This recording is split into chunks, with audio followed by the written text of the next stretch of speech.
Welcome to the Austin Method, where we help you develop the skills of square dancing. This segment is called Behind the Scenes.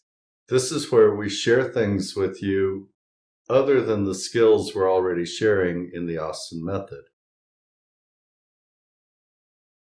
So here's the deal.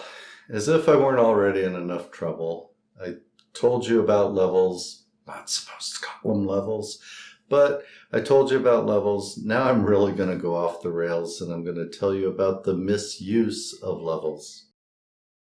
So square dancing has been doing an experiment for a long time. And that experiment is, how do we handle these levels? How do we put together the format of a dance to keep the most people happy, to keep the most people attending the dances? So the biggest thing that people have to manipulate when it comes to dances is the format.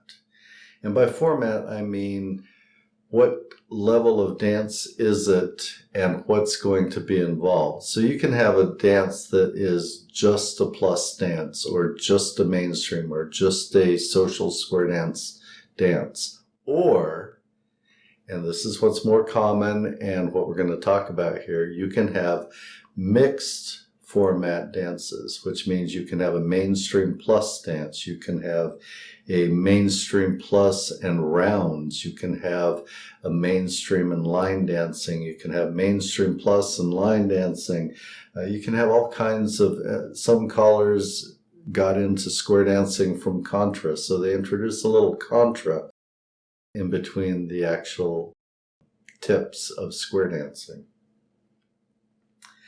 So as far as I know, there are only two reasons to have mixed format dances. One is to try and bring in more dancers. Okay, if we have a mainstream dance, we'll get in this many dancers. If we say we're going to have some plus tips, maybe we'll get in some plus dancers that wouldn't have come. If we have a mainstream plus dance and we add a little bit of round dancing, maybe we'll get a few couples that would come for the round dancing that weren't enticed by the mainstream or the mainstream and plus, but would be enticed if we added some rounds.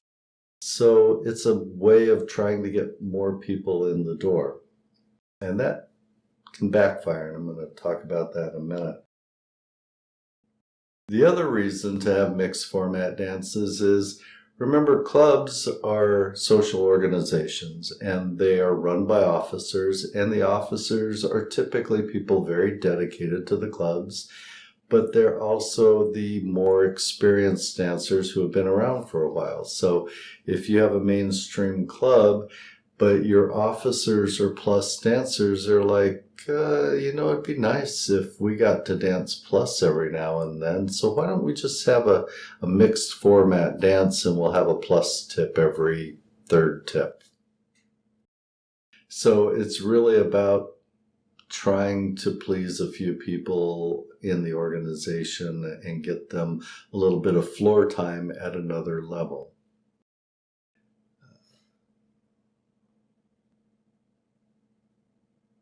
So there's like 1,000 reasons not to have mixed format dances.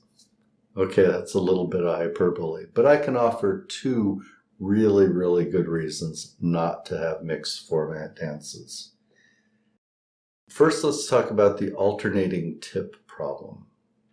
And for simplicity's sake, we're going to keep it simple, and we're just going to keep it a mainstream plus dance, okay? Which means that we're going to have a mainstream tip, a plus tip, a mainstream tip, a plus tip, okay? So what happens at a typical mixed dance with that format?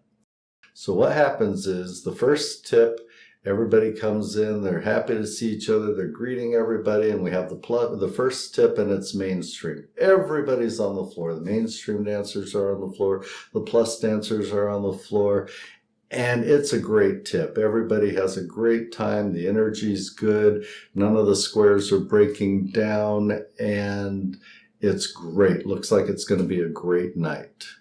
Okay, so then we have a little break. We may or may not have round dancing, we may or may not have line dancing, but we won't We won't talk about that just yet. But we have a little break and we come back and it's the plus tip. So now what happens? Let's say it's evenly divided. It isn't typically, but let's say it's evenly divided. Half your dancers are mainstream dancers and they're sitting watching the plus dancers dance.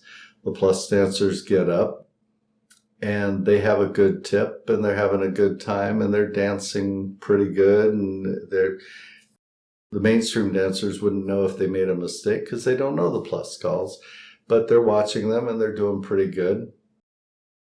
So now we've had two good tips. Half the dancers haven't even danced both the tips, but the other half have danced both of them. The plus dancers, remember, dance the first tip and they dance the second tip. So the third tip starts and it's mainstream again. And a whole bunch of the plus dancers decide, you know what, I'm going to save my energy for the next plus tip. I want to visit with my plus dancing friends. I want to set out this tip. So now you have a significant number of your plus dancers are sitting out. The mix of your squares is not what it was that first tip. The caller doesn't think about it, and he calls at the same level he called because it's a good night. It's been going great. And all of a sudden, squares are breaking down all over the place because he's trying to call at that same level that his or her expectation's been set at. And squares are breaking down and it's just not as fun. The mix just isn't the same. And people are like, well, what happened? And they don't know for sure, but the tip's over. Everybody takes a break and now it's the plus tip. All the plus dancers get up and they have a good tip. And the mainstream dancers are like, wait a minute, they weren't out there with us. They were sitting out. Oh. And they start to figure out that the plus dancers are helping them with the mix on that first tip, and that the plus dancers are better dancers, as they're supposed to be, because remember, you're supposed to master mainstream before you learn plus. So typically, they should be, for a given area, they should be the better dancers. And they typically are. So what happens is now all the good or decent mainstream dancers start looking for the next opportunity to take plus lessons. And you get everybody migrating from mainstream to plus. And what do you have left in your mainstream dancers but the dancers who couldn't or wouldn't go to plus? So that the third tip now becomes worse and starts breaking down more often and struggling more, and the caller has to tone it down even more and even more, and the pressures on the dance ability become lower and lower. Instead of the dancers getting better, they weaken by moving on to plus and leaving only behind the people who didn't feel like they could go to plus because they didn't really have mainstream down that well. And they didn't, because they're getting left behind. So that's one really good reason not to have mixed formats, is because you're advertising plus and getting people to move quicker than they really should. You're having half your people set out during half the dance, and you're blowing the ratios with your plus dancers sitting out that third and subsequent tips to where your best dancers are visiting with each other and saving their energy for the next plus tip. So, what is the other reason for not having mixed dances? And this plays more to the line dancing, round dancing, and I understand that I'm going against everything everybody wants to do. They're like, well, we want to do rounds or we want to do line dancing. But here's the reason that messes with your dance.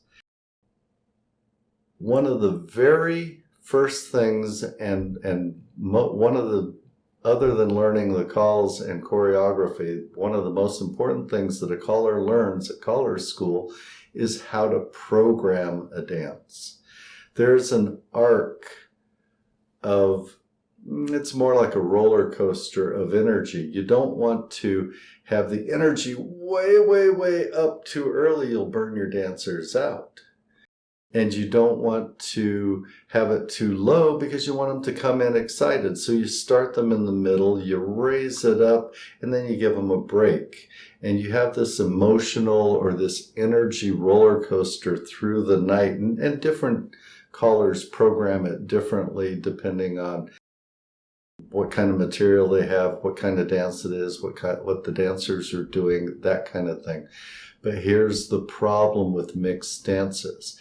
So the caller puts all this time and energy into programming a high energy, quality, flowing roller coaster, emotional energy dance. And you come in and say, well, between each tip, we want to have some round dancing. You're killing the energy.